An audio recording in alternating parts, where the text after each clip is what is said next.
Eh, Hablar de Pepe Pina, decir que es un señor de SECOT, de la Delegación de Madrid, que es profesor también de la ESEM, de la Escuela SECOT de Emprendedores, y ha pertenecido durante su vida laboral a Repsol, ocupando cargos directivos, y sobre todo yo veo que es un docente, por eso está en la Escuela SECOT de Emprendedores, me imagino, un docente que explica muy bien, de una manera muy sencilla, y sabe llegar a niveles altos y, por supuesto, también a niveles bajos.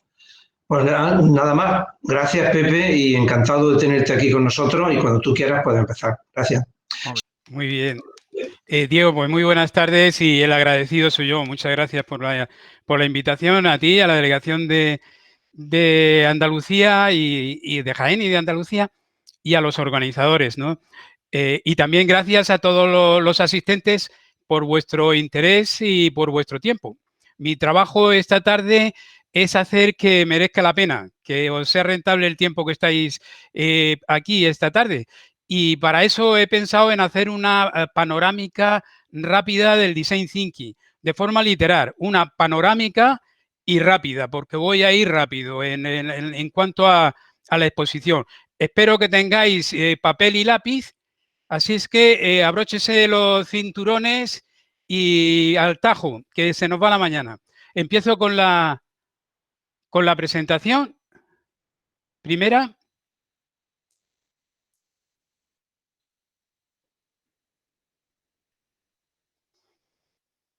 Vamos a hacer, a ver, esto aquí.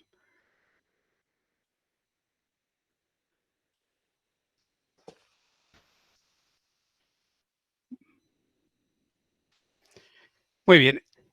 Espero que lo estéis viendo, la presentación sin problemas y arrancamos. Bueno, seguro que algún curioso de entre vosotros estará diciendo, ¿y estos señores de qué se conocen? El Design Thinking y Pepe Pina, ¿de qué se conocen? Pues yo entré en contacto con el Design Thinking en la empresa, en Repsol, cuando dedicaba también mi vida profesional a investigación e innovación. Y porque innovación y Design Thinking están relacionados. Entonces ya aprovecho para avanzar una de las ideas fuerza que voy a transmitir esta tarde. Design Thinking es parecido a lo que pudiéramos llamar innovación del siglo XXI. Claro, en Repsol y en otras grandes empresas, el pensamiento de diseño es una práctica consolidada en marketing, en experiencia de empleado, en intraemprendimiento. Y, por ejemplo, para poner un ejemplo, en Airbnb, que era una startup del Silicon Valley apadrinada por una enorme aceleradora de su momento, de la más importante, que cuando arrancó, esto es una plataforma para facilitar el alojamiento entre particulares, como sabéis, pero cuando se lanzó, pues no arrancaba, no escalaba, estuvieron ahí planos, ¿no? En vez del palo de hockey, lo que tenían era el horizonte de una mar serena, ¿no? No pasaban de 200 euros semanales. Y uno de los fundadores que conocía de Design Thinking se le incendió la lucecita y aplicó el Design Thinking. Y entonces, claro, comprendieron que el negocio no era la plataforma. Ellos estaban en el negocio de la hospitalidad y la hospitalidad depende mucho de la confianza. Entonces, corrieron como locos a consultar, a ponerse en ver lo que hacía el usuario, cuáles eran sus necesidades y cómo se podía generar confianza. Ahí, de alguna manera, esta empresa le debe la vida al pensamiento de diseño. Pero ¿qué pasa estamos hablando de grandes compañías, pero y en lo que es el proceso de emprender, en el proceso de crear empresas rentables y sostenibles? ¿Hay qué papel tiene el Design Thinking?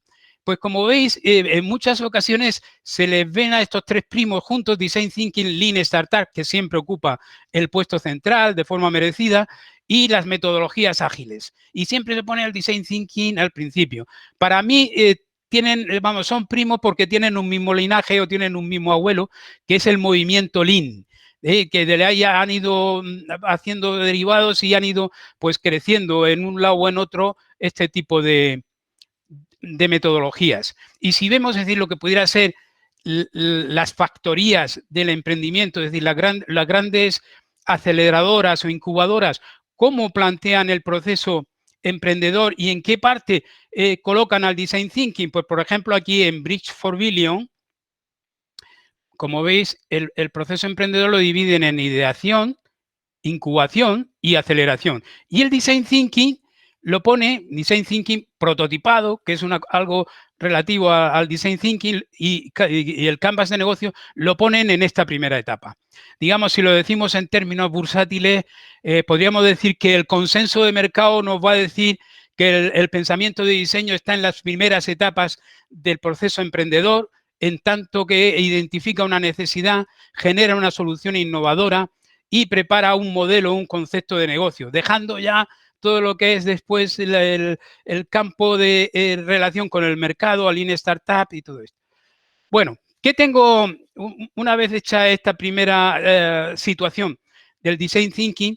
¿Qué tengo preparado para esta tarde, para esta charla? Pues tengo preparado una hoja de ruta que inicialmente quería hablar de qué es el Design Thinking, su relación con la innovación, y luego dividir todo el proceso del pensamiento de diseño en 3 etapas: inspiración, ideación e implementación, que se corresponden con estos 5 hexágonos que seguro que todos conocéis, o incluso con este doble rombo, que es prácticamente lo mismo, son maneras de poner lo mismo. Y luego ya si tenemos tiempo y Ana Belén nos ha enviado ya el límite de que tenemos que ir cerrando, pues veremos un ejercicio, un caso del Design Thinking en acción, ¿vale?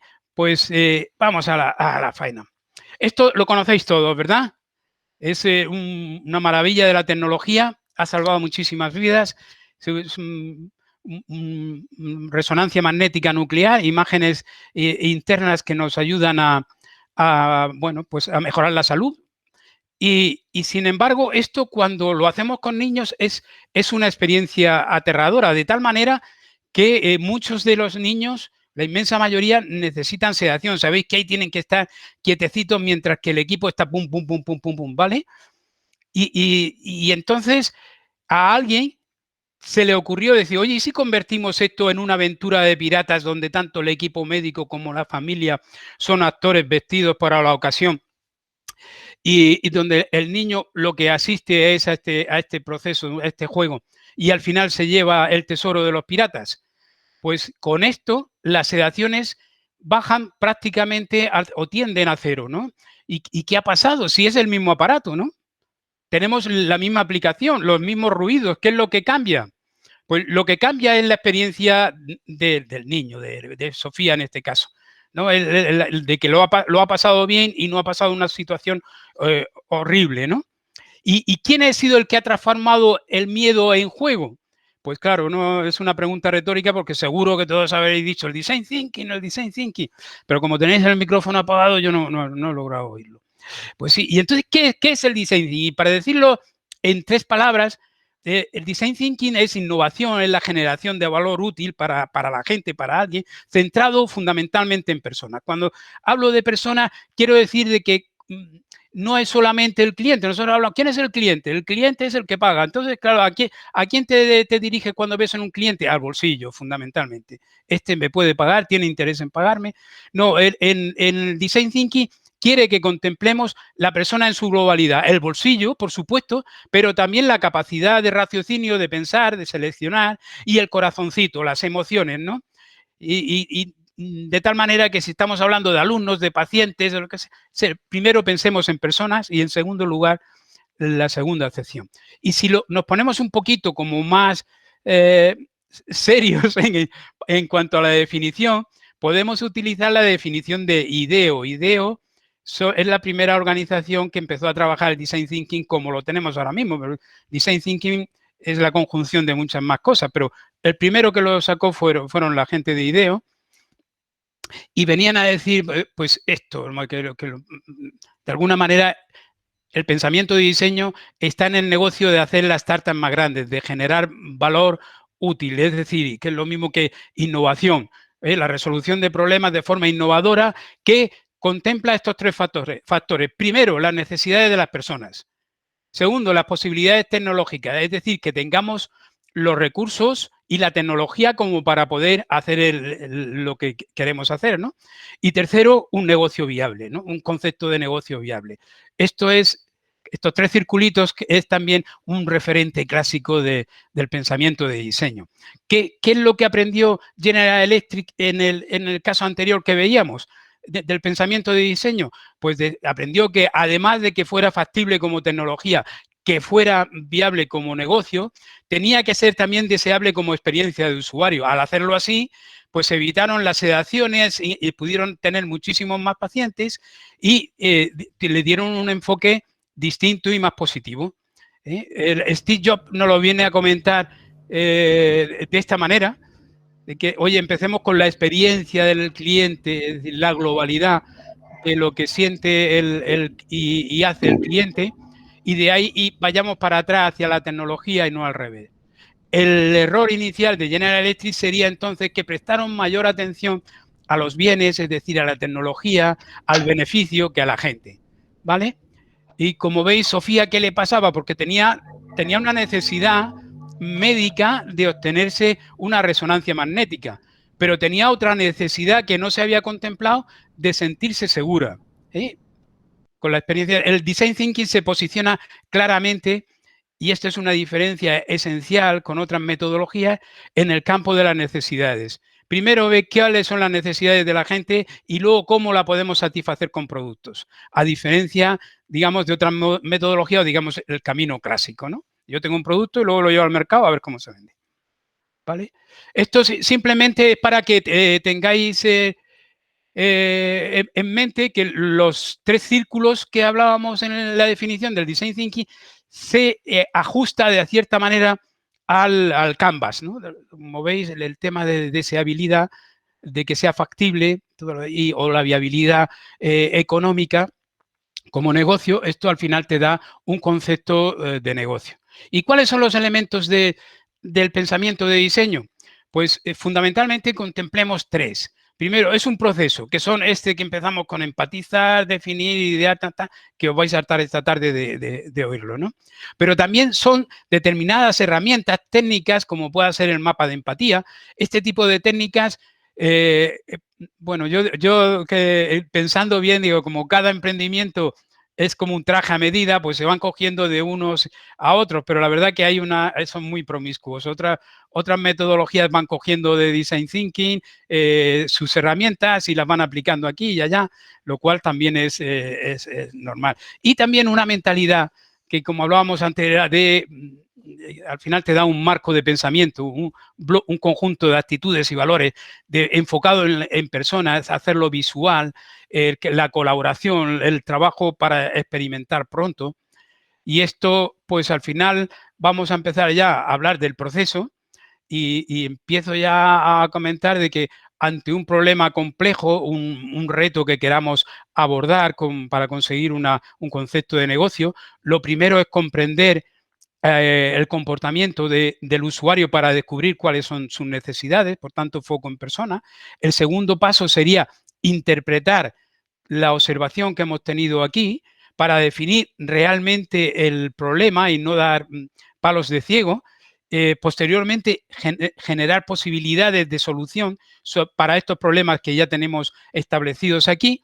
Y una vez que tengamos una selección de las ideas mejores, hacerlas tangibles, ¿no? Sacarlas a la realidad, sacarlas a la calle y mostrarlas rápidamente con tu usuario, de manera que la puedas validar y entregar soluciones útiles para las personas a las que estás emprendiendo.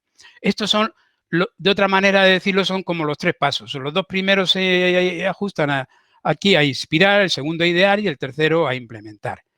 Bueno, y otra posibilidad también de presentarlo es así en doble rombo, que te viene a decir, es lo mismo que vemos aquí abajo, los hexágonos. Pero esto es del British Council y la verdad que también ha tenido bastante aceptación. Verlo como ciclos, dos rombos, un ciclo de expansión y otra de selección pues, de ideas o de conceptos y un nuevo arranque de expansión y una nueva convergencia. ¿Vale? Pues esto sería un poquito la introducción y nos vamos a ir directamente al al tema de inspirar, ¿no? Estáis situados, aquí todavía no se ha perdido nadie, me imagino, ¿no? Estamos en esta etapa de inspirar que va a constar de empatizar y definir, ¿vale? Me voy a permitir compartir esta reflexión de Mario López Ávila. Mario López Ávila es pionero en la introducción del emprendimiento, del Lean Startup, y maestro del universo emprendedor en España, de todo el tema de emprendimiento, y lo vi hace poco dar una charla en la que, en resumen, o el resumen que yo hacía, es de que hoy sabemos, él con su experiencia sabe, que el éxito emprendedor no depende tanto de la idea, del líder, del propio equipo, de los recursos. Esto parecería un poco pecado, pero él lo venía a decir y lo argumentaba en base a su propia experiencia, sino que la clave del éxito emprendedor está en aprender más y más rápido de tu cliente, de su necesidad y la capacidad de montar un modelo de negocio de esto. Al final, la tarea del emprendedor está en conocer el problema y construir una solución. Y esta frase que es la que he traído para subrayar, es decir, creer que el problema, que conoces el problema, está en la base del fracaso emprendedor. Lo repito por su importancia. Creer que ya conoces el problema, que es algo que bastante habitual entre emprendedores, está en la base del fracaso. ¿Por qué traía esta reflexión? Porque me viene al pelo, porque esto es precisamente donde empieza el design thinking. Empatizar es como otra palabra de comprender de manera profunda los problemas, las realidades de las personas para las que emprendes. Eso es crítico para cualquier emprendedor. No conocer solo los datos, sino también las metas, las aspiraciones, las necesidades y los porqués del comportamiento de tu cliente en su contexto. No me extiendo más aquí. Esto necesitaría dos cosas de entrada. Primero, que como es nuestro radar social, la empatía, a nuestros usuarios, a la gente a la que emprendemos, primero tenemos que prestarle atención, y el interés no es más que una atención continuada. Tenemos que dedicarle tiempo y escucha. Escucha es importante. Tenemos que llegar a un momento en la que donde otros están oyendo ruido, nosotros seamos capaces de interpretar música. No sé si se me entiende de lo bien que conocemos, de ver cómo podemos relacionar lo que está haciendo, pensando y motivando la acción de nuestro emprendedor. Y segundo es dejar tu marco de pensamiento al salir de casa. Tú te lo dejas colgado en los sitios del abrigo y tratar de ponerte en el marco de pensamiento de tu usuario, ¿vale? ¿Por qué empatizar? Porque empatizar nos va a llevar a ver que el usuario es el experto en aquel uso de lo que estemos haciendo. Por poner un ejemplo, Procter & Gamble querían hacer un cepillo de dientes para niños. Pues lo primero que hicieron, como todo, una bicicleta para niños, pues como la de mayores, pero más pequeña. Una silla para niños, pues como la de mayores, pero más pequeña. Un cepillo de dientes para niños, pues como lo de los mayores, pero más pequeño. Pero a alguien se le ocurrió, no, alguien de Design Thinking de la casa, de Procter & Gamble, que son también otros de los que tienen por bandera esta metodología, dijo, no, vamos a ver el comportamiento del usuario con el producto. Claro, y entonces pudieron ver como aquí mi nieto Diego le pasa, ¿no? Fijaos cómo coge el pincel. Los niños no tienen la maniobrabilidad que nosotros tenemos para coger el cepillo con 2 dedos. Entonces, este ejemplo viene para que tengamos en cuenta que la proximidad, el diseño de proximidad es importantísimo porque nos sirve de fuente de inspiración, de conocimiento para comprender cómo actúa nuestro usuario. Y lo mismo que diseñar sin empatía también tiene sus riesgos. El diseño al final importa que tengas en cuenta al usuario. Por ejemplo, el Google Glass, pues esto fue un batacazo enorme, aunque tecnológicamente era impresionante, pero no entendieron que el usuario es el experto y no lo consultaron. Entonces, claro, esto cuando empezó a salir lo que pasó es que lo prohibían en muchos sitios, porque a ver cómo vas en esto, lo llevas, no sé, en una zona de trabajo, en unos servicios públicos, era totalmente inviable, ¿no? O sea, no empezaron por aquí. Ese es el error. ¿Y cómo hacemos la observación empática? Pues la observación empática la hacemos fundamentalmente captando toda la experiencia. Y para eso necesitamos observar, ponernos como una sombra a ver qué es lo que hace nuestro usuario, y tratar de conocer los detalles, lo que dice, cómo se siente. El segundo es vivir nosotros. El segundo punto sería vivir nosotros como vive el usuario, ¿vale? Y el tercero sería indagar, preguntar y conversar para ver los porqués de por qué hace lo que está haciendo. Esto sería como un bloque de 3. Primero es el pensamiento este de Sherlock Holmes, luego vivir tú mismo la experiencia y ver cómo se siente, y el tercero serían los porqués, ¿no? ¿Por qué te van a llevar a las motivaciones? Pensamiento de Sherlock Holmes, pues es prestar atención a lo que ocurre y a lo que no ocurre. No ir buscando rápidamente, pues mire, si esto era por esto, sino ir buscando cosas que fallan. Descubrir las necesidades, pues descubrir las necesidades cuando son explícitas, están a la vista, nos conducen a mejoras incrementales.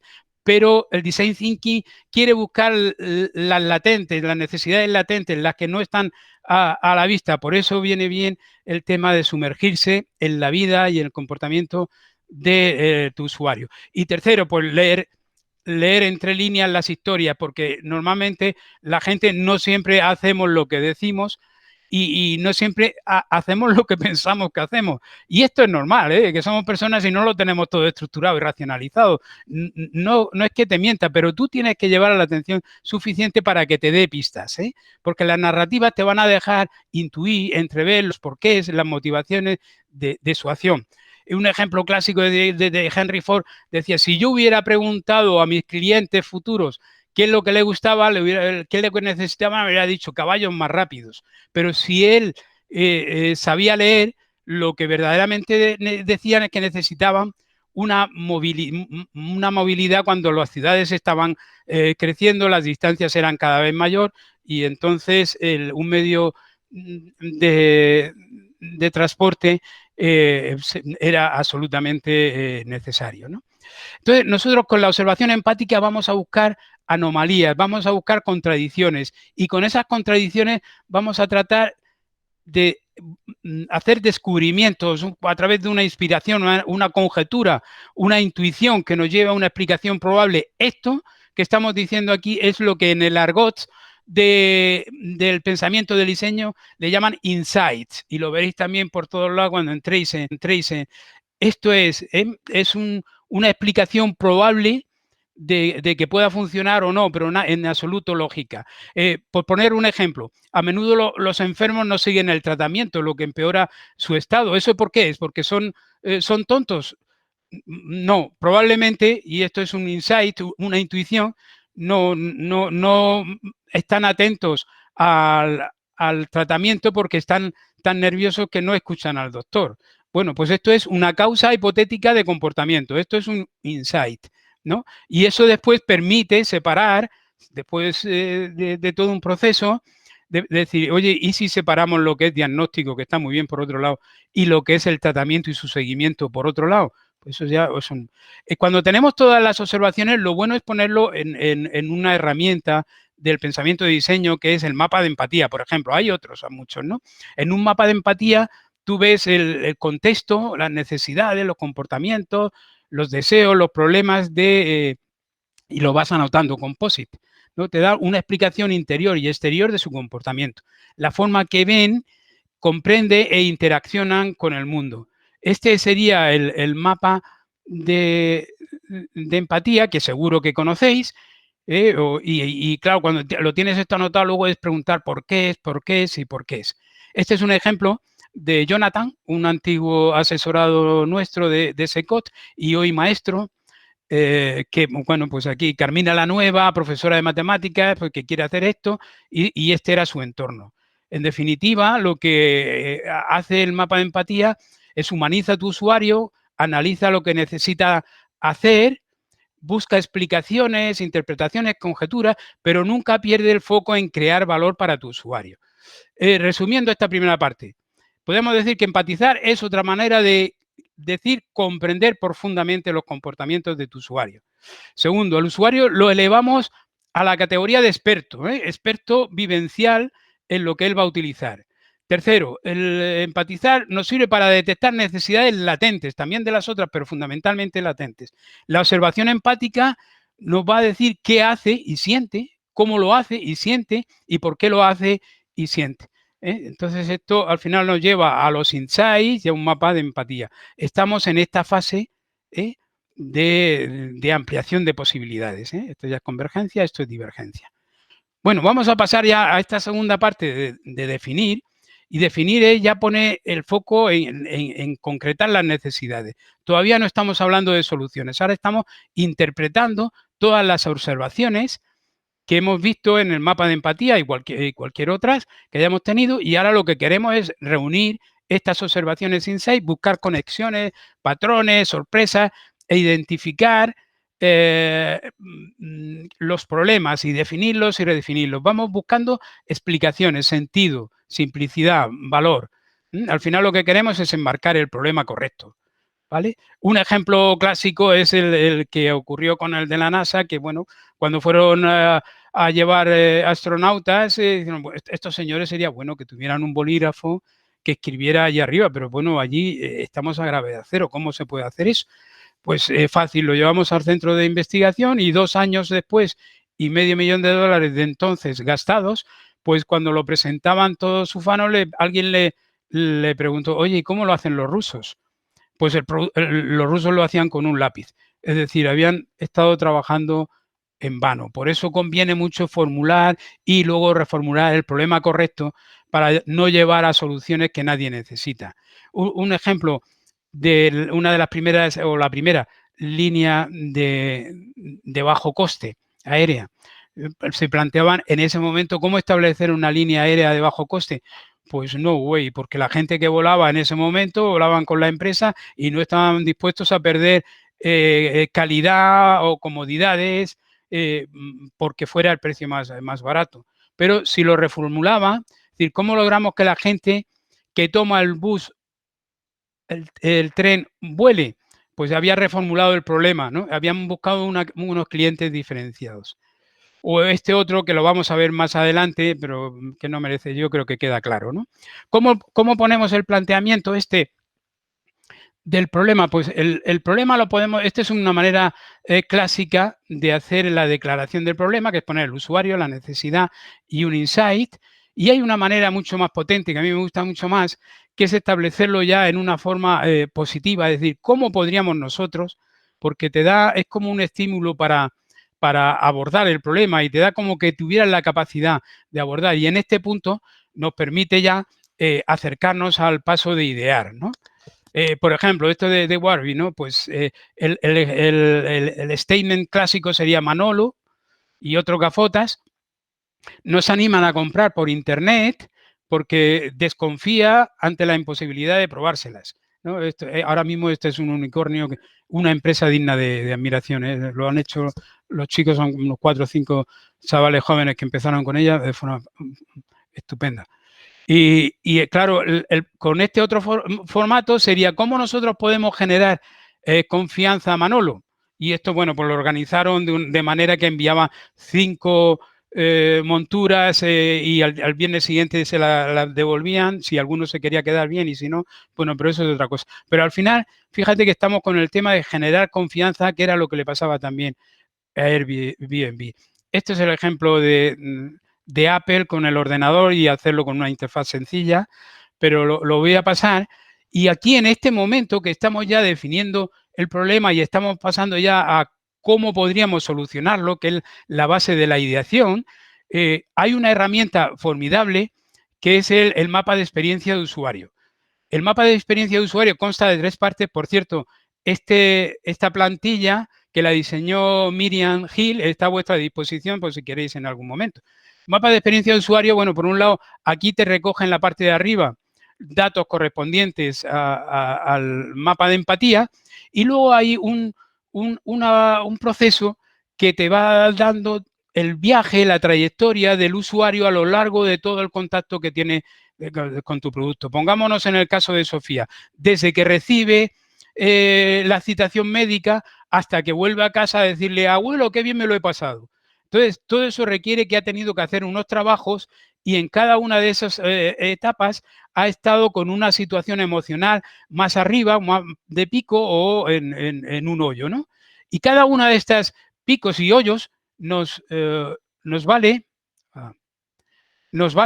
para ver los problemas, porque aquí anotaríamos problemas, pero vamos a poner ya problemas como oportunidades y terminaríamos que cómo podríamos afrontar eso.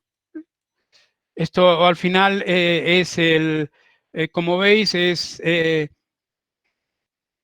el mapa de experiencia de usuario, lo que tenemos es la capacidad de tapar hoyos, y eso se nos puede generar, es decir, cómo podríamos tapar este hoyo o por construir picos. Mucho más importante, no me puedo extender ahora, mucho más importante construir picos que tapar hoyos, que es una actitud mucho más defensiva propia de una empresa ya consolidada, pero no de un emprendimiento.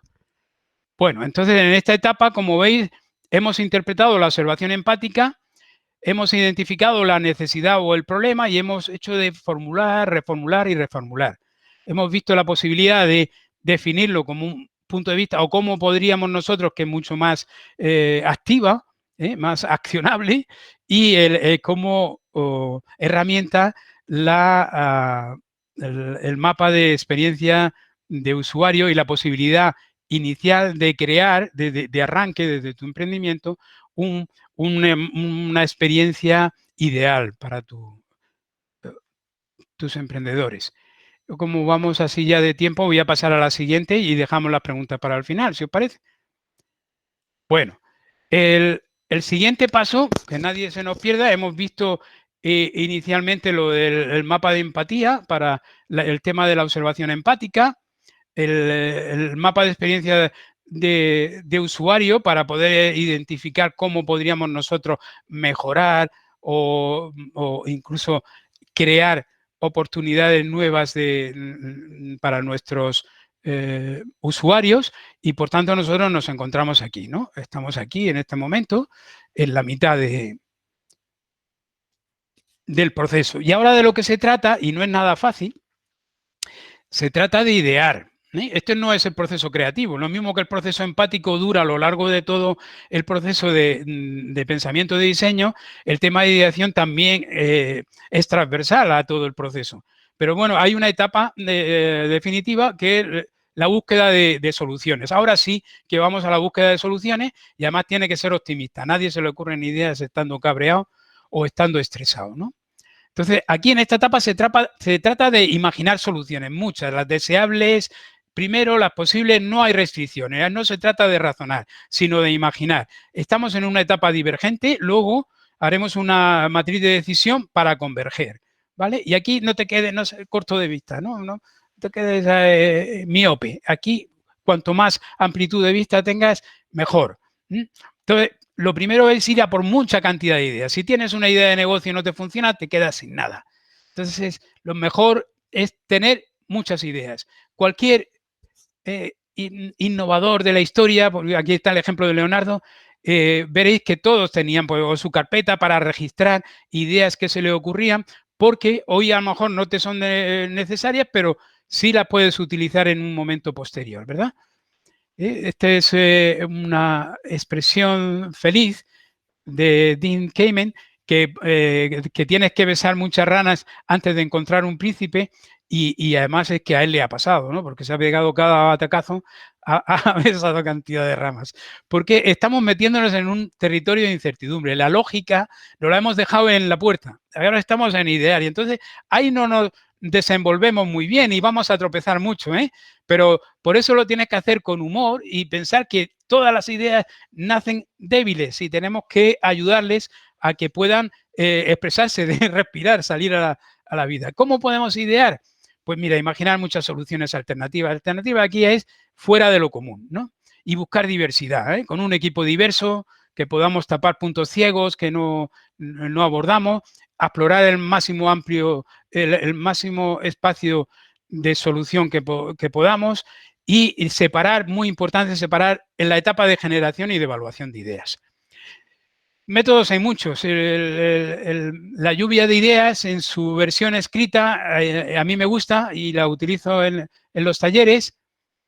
y Scamper, que es un poco de relaciones forzadas para que en función de una idea inicial pues vayas eliminando, sustituyendo, combinando, muy parecido a la de matriz CREA. Y la de los sombreros para pensar de Eduardo Bueno, a mí en esta etapa no me gusta nada.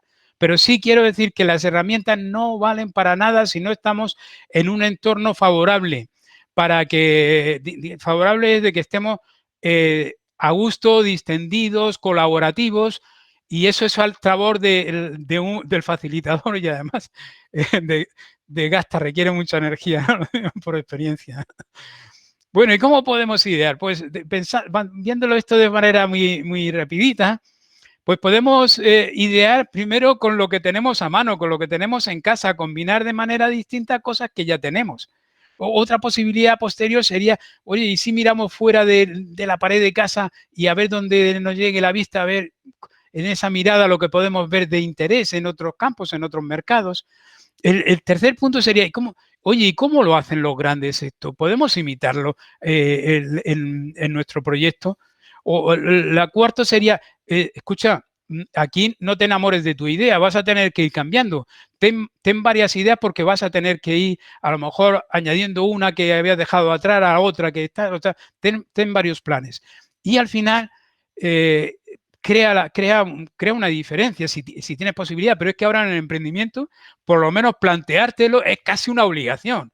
Es decir, ¿puedo yo acceder a mercados de baja competencia?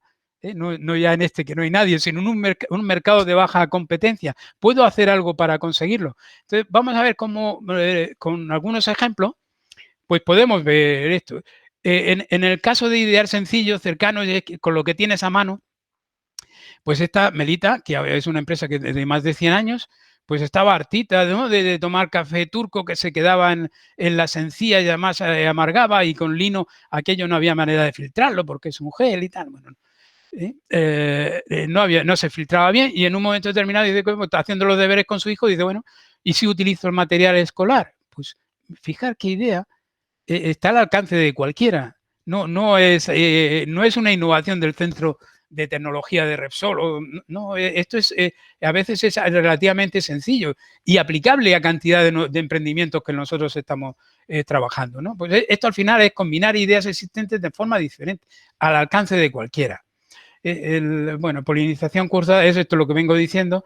Lo que sí es de resaltar es que las ideas, cuando se juntan, cuando interactúan, atraen a nuevas ideas, ¿no? Fijaos con los fundadores de Airbnb, pues al principio pensaron en un alojamiento provisional, porque había un congreso, no sé si era en San Diego, no recuerdo en la ciudad, y claro, y habían también entre los compañeros que estaban trabajando en temas de plataforma, dice, oye, ¿y si juntamos esto y esto? Y así apareció la plataforma que hoy conocemos. Segundo es explorar lo posible adyacente. Esa, digamos, es la expresión formal, ¿no? Pero se trataría, como hizo Vic en su momento, que hacía polígrafos de un color, de 2 colores, de 7 colores, y ya está. Decir, oye, pues si nosotros tenemos plástico, sabemos trabajar en el metal, tenemos una cadena de distribución, podemos acceder a un mercado mejor con las competencias y recursos que tenemos. Y entonces pasaron a otro negocio de los desechables, unos con más éxito con otros, pero bueno, mirarlo como un ejemplo. Y verlo también como esto es lo que realmente hacen muchas veces los emprendedores en serie. Ya tienen una serie de conocimientos y relaciones y andan a la búsqueda de decir, oye, todo lo que yo conozco y sé, ¿no lo puedo aplicar en un mercado mejor? La imitación es esto, es emular lo que se hace en otros sitios. Es decir, ¿cómo lo harían en el mejor sitio del mundo esto que tengo que afrontar yo? Y sin vergüenzas, pues hacer una imitación, una adaptación creativa de lo que se está haciendo.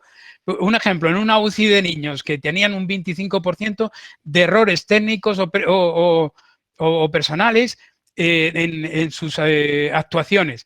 Y se preguntaron, ¿y cómo lo hacen esto en Ferrari? Se llama pit line o algo, no sé. Bueno, algo así. El caso es que lo aplicaron y hicieron una reducción. Al aplicarlo quiere decir que por las que la enfermera fulanita hacía esto, la otra hacía lo otro. Cada uno sabía lo que tenía que hacer de entrada y no tenían que estar ni estorbándose, ni preguntándose, ni esperando instrucciones, ¿no? Y bueno, y eso funcionó. O este otro de Google, que es de que, bueno, al principio lo que querían hacer era priorizar en función de las citaciones, pues los libros de una biblioteca, ¿no? Entonces, cuando se pusieron a trabajar en esto, por el camino pensaron, oye, ¿y si lo que organizamos es toda la información del planeta? Y fijaros el resultado que le ha dado. Entonces, esto es de que tienes que ir emigrando y evolucionando con tu idea. Y esto ya de los océanos azules es, bueno, pues con tu curva, la curva de valor de tu negocio, donde tú necesariamente tienes que hacerla en tu emprendimiento y ver cómo te posicionas y cómo te diferencias de la competencia, aprovecha ahora para ver alguna funcionalidad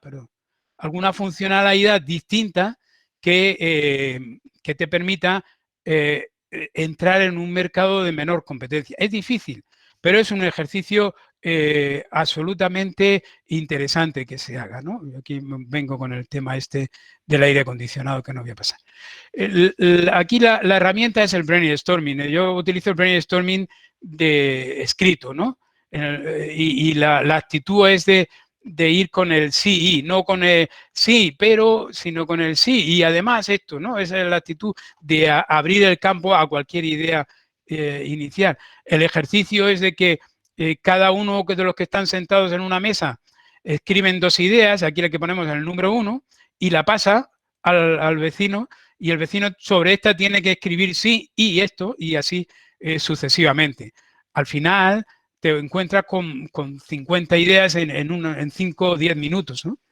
Fijaros en un ejemplo, que no, ya voy mirando el reloj, pero bueno, un ejemplo real, ¿eh? En un taller de la ESEN, de pensamiento de diseño, y lo traigo fundamentalmente para que no veamos que esto es solo Airbnb o Apple o lo que sea, pues digamos una emprendedora, casi pudiéramos decir emprendedora por necesidad, bueno, tenía un dinero, había quedado sin trabajo y quería organizarse un emprendimiento. Y lo que pensó es en una tienda de chuches cerca de un colegio nuevo que estaban abriendo en la expansión del pueblo.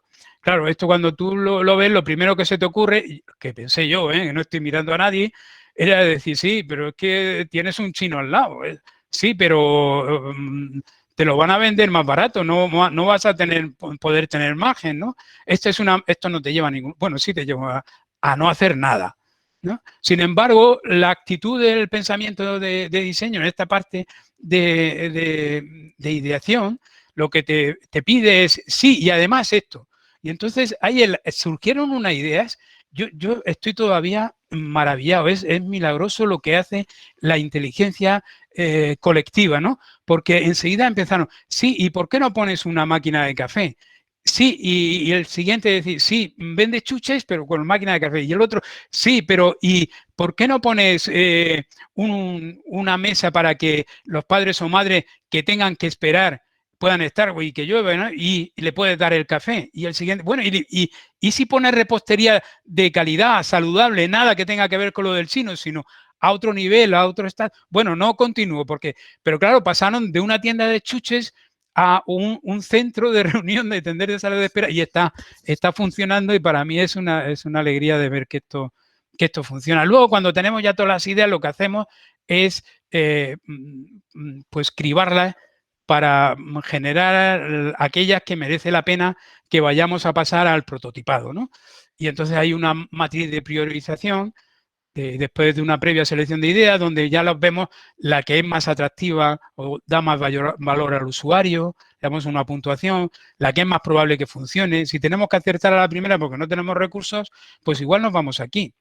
O la que tenemos un claro modelo de negocio, pero si ya tenemos varias cosas y podemos apostar por una más innovadora, todas nos valen. Aquí estas que tenemos aquí, lo que estamos apostando es a cuál de ellas vamos a prototipar primero, ¿no? Y ya resumo esta parte de ideación tan rápida como lo voy diciendo, en que lo primero es conseguir cantidad de ideas, muchas soluciones. Segundo, diversas, de todos los sitios, las más peregrinas, las que puedan, y claro, en este campo ayudan un equipo que tenga formación diferente. Tercero, separar generación y evaluación, porque la generación es débil. Las ideas nacen débiles y hay que llevar cuidado con ellas hasta que no las plasmas y ya las evaluarás luego. Y la secuencia que hemos visto de combinar lo que tenemos primero, ver lo que hay cerca, imitar a los mejores, buscarte una diferencia y como herramientas la lluvia de ideas, que puede ser Scamper, o la de matriz de priorización. Y ya con esto tenemos seleccionadas 3, 4, 5 ideas para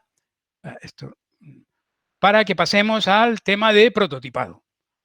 Y claro, cuando yo empezaba a ver esto, digo, uy, esto me ha hecho llamar.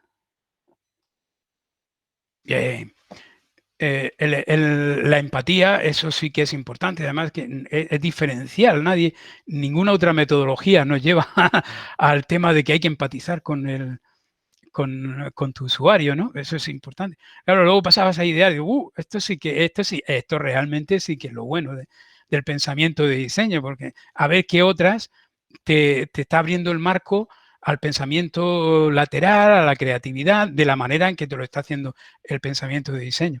Claro, luego llegas a esto, a prototipar, y te dicen, no, esta sí que es la buena, la diferencial, la que verdaderamente te define, digamos, si tuviéramos que elegir una, quizás sea esta la más importante. Bueno, la verdad es que cuando lo vas conociendo es un todo íntegro, es como una bromita para... Bueno, prototipar, estamos en una fase que lo que tratamos es de que las ideas son muy lábiles, ¿no? No duran casi nada en la cabeza. Tienes que sacarlas. Y lo mejor es sacarlas y hacerlas tangibles de alguna manera. Y ahí empezamos con lo que ya, en ese momento empezamos ya como es a prototipar, a hacer pequeños experimentos para probar las ideas, aprender, que es importante, y avanzar con el menor riesgo. Eso sería un poco, fijaros, ahora lo vamos a resumir en distintas ocasiones de tal manera que creo que os quedará claro a todos, ¿no? En prototipar te viene a decir, tienes que dar vida a tus ideas, sacar lo que imaginas fuera de tu cabeza, pero además lo tienes que hacer sin vergüenza, con el mínimo de trabajo y el coste justo. Si te ha costado más de €1, ya probablemente ya demasiado tarde vas, ¿no? Y la filosofía que subyace es decir, oye, tranquilo, que al final no vas a acertar a la primera con lo que desea la gente. Prueba, haz algo, prueba y consulta si vas bien con pequeños experimentos. Y así esto te sirve para aprender a la medida que avanzas. ¿Os acordáis el consejo de Mario al principio? Aprender rápido es lo más importante en un emprendimiento, según él. Bueno, la cultura de prototipado entonces es probar rápido, aprender barato, anticipar fallos, dividir el riesgo en trozos, no postergar las cosas para que sean más perfectas, sino desde el principio. Cuando una cosa ya es muy perfecta, de alguna manera ya con el producto estás incluyendo tu ego. Si alguien te lo rechaza, parece que te está rechazando a ti también. En esto no, ¿cómo te va aquí? Aquí no te juegas nada, estamos en otro nivel, ¿no? Estamos jugando en otra liga. Entonces, esto es de que prueba rápido, a mí no me gusta la palabra falla, es probar rápido y probar barato. Estamos aquí en las primeras etapas del emprendimiento, pues cualquier prueba que no funcione, pues te sirve para aprender y mejorar. Cuando lo haces ya, cuando el proyecto es largo y te has metido en gastos, pues entonces sí que es un fracaso, como le pasó aquí al arquitecto del faraón, ¿no? Y esto forma parte del proceso, es como en la química, ¿no? Cuando haces experimentación en un laboratorio. Entonces, lo siguiente es, no lo digas, muéstralo. Esto es, en cuanto lo tengas, consulta y busca retroalimentación. Y aquí fijaros que puede ser algo tan sencillo como un dibujito o un guión gráfico o un vídeo, un tipo pitch, ¿no? De cliente, problema, solución, ¿no? Lo puedes poner aquí para ver qué le parece a tu usuario o a quien tenga que consultar. Y el tercer punto importante del prototipado Y aquí viene, si has estado trabajando con empatía al principio con tu usuario, la empatía es quizá la máxima, el máximo nivel de respeto, y la gente le gusta que le respeten. Si has conseguido tener un vínculo o una relación, en ese momento ahora lo puedes aprovechar en el mejor o continuar ese vínculo y consultarle cómo vería de útil para él ese tipo de solución que está generando, que está creando. Y eso es importante, conocer ahí su opinión en su contexto, pero es que muchas veces sus opiniones te pueden llevar en ese tipo de colaboración a que sea un colaborador importante en el proceso de creación, y además te aseguras de que diseñando con los usuarios estás haciendo el tipo de solución de empresa que tus usuarios quieren que exista, ¿no? Esto tan es de cajón que, pues, mirarlo aquí en IBM, pero cantidad de empresas lo que hacen es, IBM tiene este proceso adaptado del design thinking, ¿no? Esto ya como comentaba, cada empresa ha ido haciendo el suyo propio. Y aquí, como veis, incorpora al usuario en su equipo, ¿no? Esto es importante. Resumen, prueba rápido y aprende barato. No lo digas, hazlo y muéstralo, e implica a tu usuario. Esto está, yo creo que es sencillísimo de entender, luego a ponerlo en práctica. Ejemplos. Mira, pues, un par de ejemplos. Este primero, de HippoRoller, es un bidón para el transporte de agua, simplemente. ¿Cómo vino esto? Pues empezó que unos pozos instalados por ONG no tenían el uso que se esperaba. Entonces fueron a ver qué es lo que pasaba aquí con esto. Y lo que pasaba es de que el pozo está, lógicamente, igual a 2 kilómetros, a 3 del poblado, y normalmente mujeres tienen que ir, veis aquí, ¿no? Con el cubo del agua en la cabeza, lo cual es una tarea tediosa, y entonces, claro, cogían lo mínimo imprescindible quizás para cocinar, pero no más allá digamos, de otro tipo de higiene, de la ducha, etcétera. Y entonces pensaron en una solución, que está de HippoRoller, ¿no? ¿Cómo hicieron el prototipado? Pues inicialmente era decir, oye, ¿cómo podemos hacerlo? ¿Tiramos o empujamos? ¿O lo llevamos en una carretilla? ¿O ponemos un bidón entre dos neumáticos antiguos? Bueno, pues esto ya, una vez que han decidido eso, dicen, bueno, ¿y cómo hacemos el manillar? ¿Lo hacemos de esta manera? ¿Con qué ángulo? Luego que hablábamos, ¿os acordáis de imitar, ¿no? Pues entonces, ¿dónde pudieron coger inspiración? ¿Cómo lo hacen otros de forma parecida en otro campo? Pues se inspiraron en las, ¿cómo se llama? Aspiradoras de Dyson, que yo esta no la conozco, pero bueno, aquí viene así. Se inspiraron cómo podían hacerlo y cómo funcionaba. Y luego también pues estuvieron viendo formas, si venía estriado o no estriado. Es decir, que van avanzando poquito a poco y con poco coste. En un ejemplo que veremos ahora enseguida, que es este de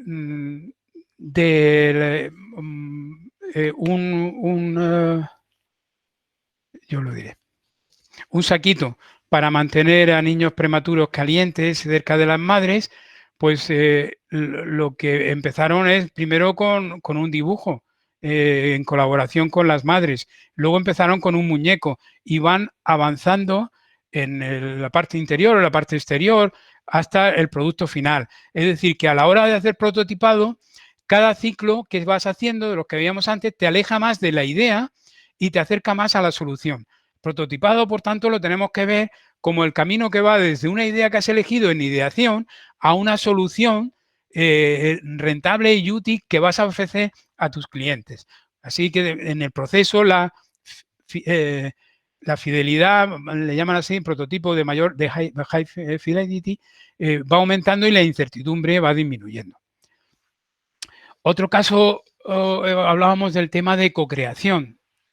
Una de las posibilidades de la colaboración en el prototipado con tus usuarios o con tus stakeholders, con tus grupos de interés, es poder llegar a una co-creación. Este es un ejemplo de ahora mismo una empresa que fue en su momento de emprendimiento asesorada por SECOT, que es una academia de programadoras que se nutre de, bueno, mujeres cercanas a la exclusión, ¿no?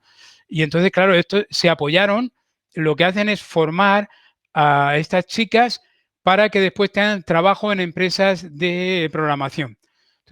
Llegaron a un acuerdo con las empresas de programación para que éstas le dieran los casos prácticos en los cuales iban a trabajar en el proceso de formación. Con lo cual, cuando salían de aquí, eran activas para el trabajo del primer día. Ya habían eliminado el proceso de formación interna de la empresa, con lo cual las empresas estaban encantadísimas. Y algunas organizaciones de acción social, no sé, mujeres empresarias, les ayudaban a hacer la selección del tipo de chicas que necesitaban. Luego, las alumnas que ya empleadas se utilizaban como mentoras de las nuevas, ¿no? Y se iba generando una comunidad. Hay un vídeo aquí muy bonito, pero ya lo voy a dejar pasar. Y fijaros la salida que tiene el 97% de sus chicas en este momento, pues encontraban trabajo, ¿no? Esto los dejo.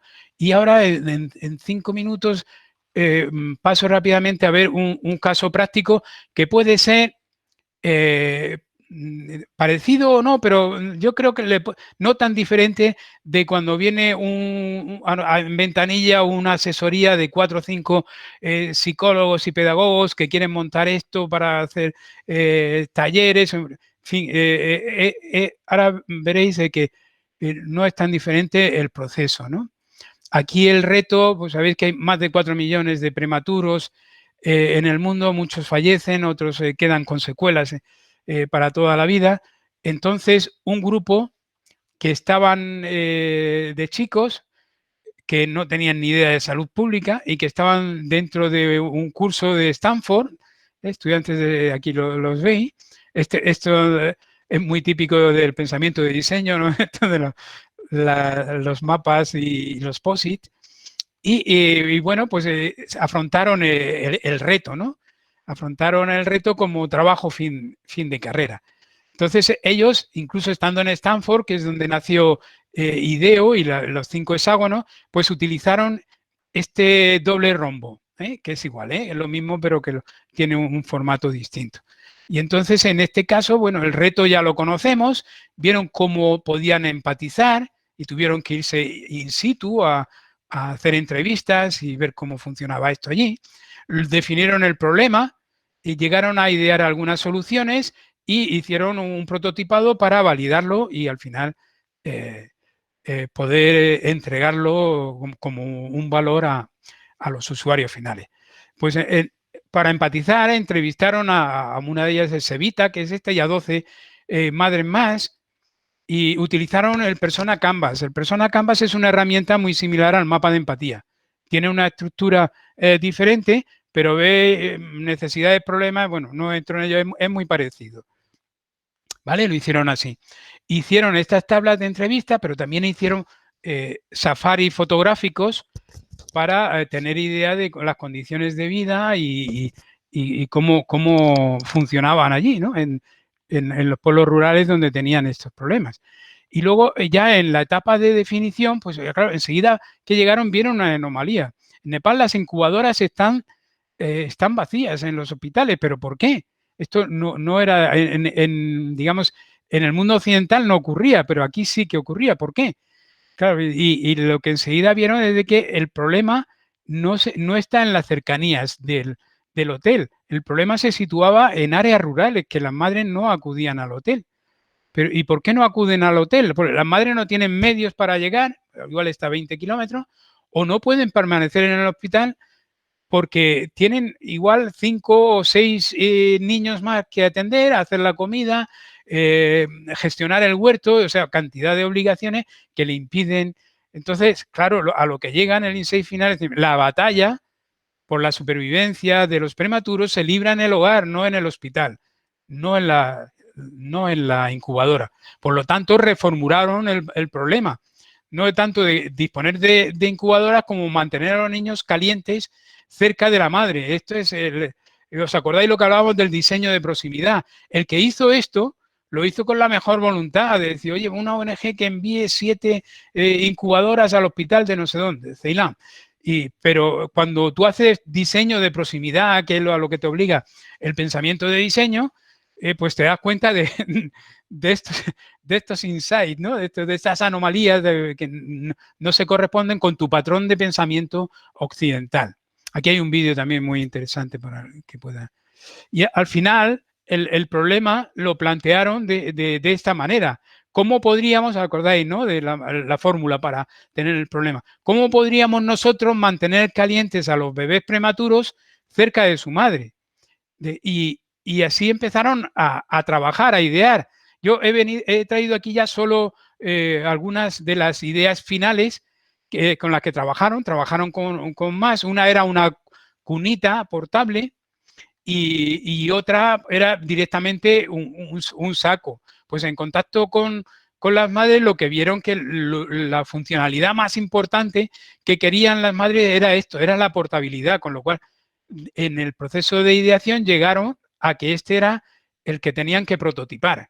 Y entonces hicieron el prototipado poco a poco, como os he ido contando antes, ¿verdad? Que ya vimos. Y esto en todo el proceso se contó con la implicación de las madres. Por ejemplo, por mentalidad occidental también, pues la llenaron de cachivaches, de indicadores, de termómetros, de no sé qué, y las madres en absoluto querían ni siquiera termómetro. Se queda ahí un pequeño semáforo que te indica cuándo hay que cambiar y punto. No tienen ni indicadores, ni partes móviles, ni nada. Eso fue gracias no a lo que pensaban los fundadores de Embrace, sino a las indicaciones de las madres. Al final, como veis, consiguen, volviendo a los 3 círculos, un producto que es deseable. De hecho, ya es usado por más de 200.000 bebés. Perdona. Es que es viable porque un saco, y además es reutilizable varias veces, vale muy poco en comparación con una incubadora, y que la tecnología es factible. Al final tienen unas bolsitas de una parafina que funde a 37 grados con calor de latencia importante, y eso es lo que les sirve, ¿no? Calientan uno y la ponen al otro y sirve para mantener el niño caliente, ¿vale? Al final han llegado a un acuerdo con General Electric, pero eso lo paso a lo siguiente. Fijaros, ya vamos a empezar a enlazar, que estamos terminando con el pensamiento de diseño. ¿Y ahora qué? Pues estos chicos dicen, bueno, yo no me he venido aquí para hacer una empresa, yo no me voy a forrar de las necesidades de esta pobre gente. Yo lo que quiero es distribuirlo gratis a los beneficiarios. Dice, bueno, estupendo. Dice, bueno, pero para eso tienes que recaudar ayudas, si no, ¿cómo lo haces? Claro, el problema enseguida es de que los gastos de gestión, la inversión que tienes que realizar para que te lo hagan terceros, el tiempo del gasto de gestión, o sea, del que gastas en gestión, que en la gestión de la recaudación es enorme. Y entonces, pues esto es un día, ¿no? Esto ya de los 4 o 5 se quedaron en 2, aquello no sé, hasta que alguien, imaginad que pudiera haber sido pues un senior de SECOT, les asesoró de que tuvieran un modelo de negocio diferente, que si querían tener un modelo non-profit para determinados segmentos de la población a la cual no podían dirigirse, pero que lo suplieran con un modelo comercial en el que pudieran cobrar a hospitales o a la propia General Electric, que se ha encargado de su distribución y que le paga religiosamente y que hace que esto sea viable. Entonces, fijaros que hemos pasado de que en el pensamiento de diseño, y el ejemplo de los chicos lo deja claro, de que estamos creando valor, creando un producto útil que da el servicio requerido. Hemos hecho un encaje perfecto entre el problema que había y la solución que nosotros prestamos, pero el Design Thinking hasta por aquí es mudito con respecto a cómo voy a capturar valor. Claro, si no capturo valor, yo no puedo darle sostenibilidad a la empresa. Y eso, bueno, pues ya pudieran ser el Lean Startup o otros que pudieran llevarlo. Volviendo a lo que comentábamos al principio, tal como los estamos viendo, que es un poco simple, pero el Design Thinking identifica una necesidad, crea una solución innovadora y presenta un modelo de negocio, un concepto de negocio, ¿vale?, para el lanzamiento. Y ya, pues resumiendo, antes de daros las gracias por la paciencia, fijaros qué sencillo, es que no tiene nada de dificultad esto, es que esto por donde lo mire, partes en lo que es la observación empática y hay ya un mapa que te va casi guiando con lo que tienes que hacer. buscas después toda la experiencia de usuario con la posibilidad de generar picos, satisfacciones, de tal manera que luego tu usuario se convierta en tu embajador de tu producto. Aquí es importantísimo el boca a boca, ¿no? La fórmula para definir el problema, que nos quedamos con la de cómo podríamos nosotros, porque te da una orientación a la acción. En ideación, pues utilizamos el pensamiento de diseño, puede ser cualquier otra, para abrir el campo a muchas ideas y luego para seleccionar las mejores o las más adecuadas para este momento. Las otras siguen estando en cartera. Tú esa cartera te puede valer en cualquier momento de tu emprendimiento o para otros emprendimientos incluso. Pues aquí priorizas las que vas a prototipar, ¿no? Y yo hasta aquí, como presuponía, me he pasado un poquito. Pido disculpas. A ver, yo esto. Muchas gracias, Y Pepe. estoy... Todo el mundo dice que excelente, excelente. Así que tú eso de reformular, pues todos dicen excelente, excelente.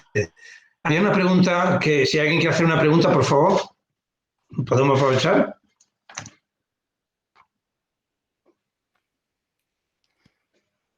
No quiere hacer. Había una pregunta por ahí, lo que pasa es que yo la he perdido, pero... Yo aprovecho para... Sí. No sé si había alguna pregunta. Sí, había una pregunta, pero bueno, se habrá Bueno, ido. que este tema Sí, de... Pepe, Sí, discúlpame.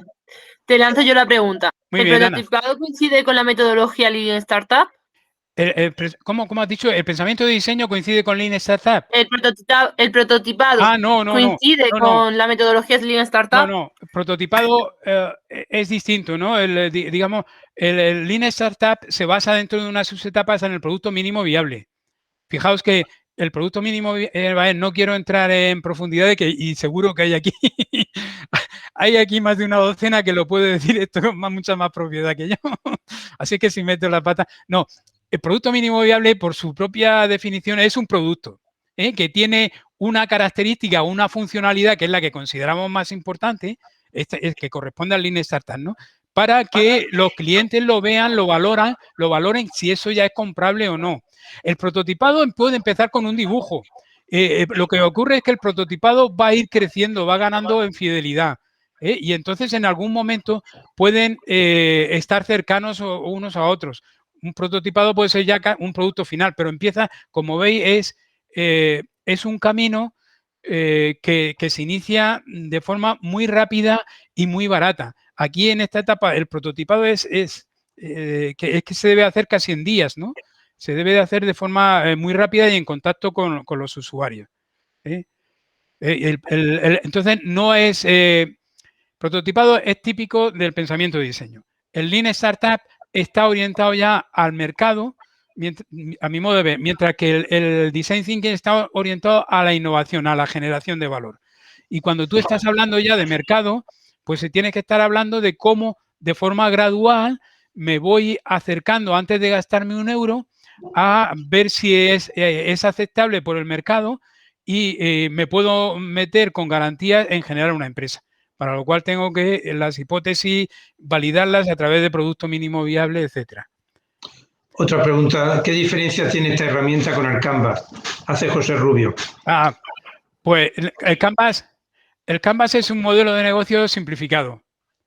¿Qué tiene de común? Pues que ambos tratan el mismo universo, ¿no? Digamos, el universo del cliente y su necesidad, de cómo lo voy a hacer, que sería, bueno, pues otra parte de...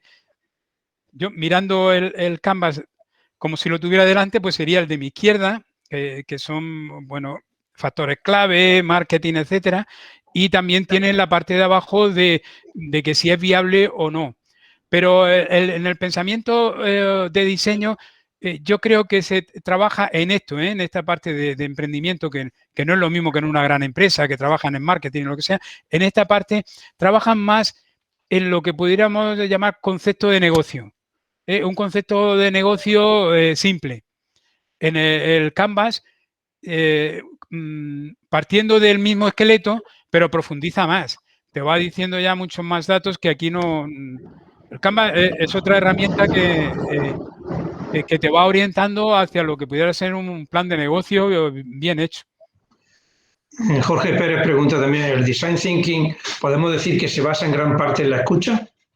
Sí, sí, bueno, la escucha, la colaboración, la visualización, la comunicación, sí, pero si la escucha la vemos como una parte fundamental de la comunicación, pues yo creo que son de las 3 o 4 actitudes que hablábamos antes del marco de pensamiento del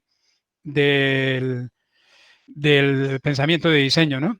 Que ese, bueno, pues la escucha la necesitas para poder empatizar. La escucha activa la necesitas para poder empatizar con tu usuario. Sin una escucha activa, no hay una escucha empática, no avanzas en eso. No puedes entrar en conocer en profundidad pues las metas, aspiraciones y problemas que pueda tener tu usuario. Y luego tenía otra cosa, pero se me ha ido. Otra pregunta que hace también Jorge Pérez, ¿dónde entraría el pensamiento lateral? Pensamiento lateral es todo lo que hemos visto de ideación encaja con el pensamiento lateral. O el pensamiento aductivo, si quieres así decirlo de esta manera, es algo que no es ni la lógica inductiva ni la deductiva. No es un análisis lógico ni tampoco es la deducción. Es algo distinto. Tú ahí en ideación con la lógica habitual no llegarías muy lejos.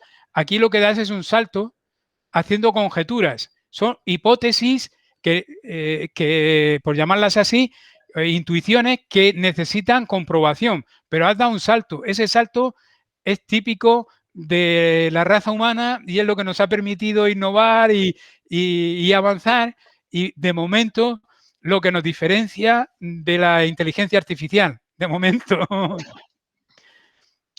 Muy bien, pues de momento no hay ninguna pregunta más, simplemente agradecerte otra vez, Pepe, tu magnífica lección.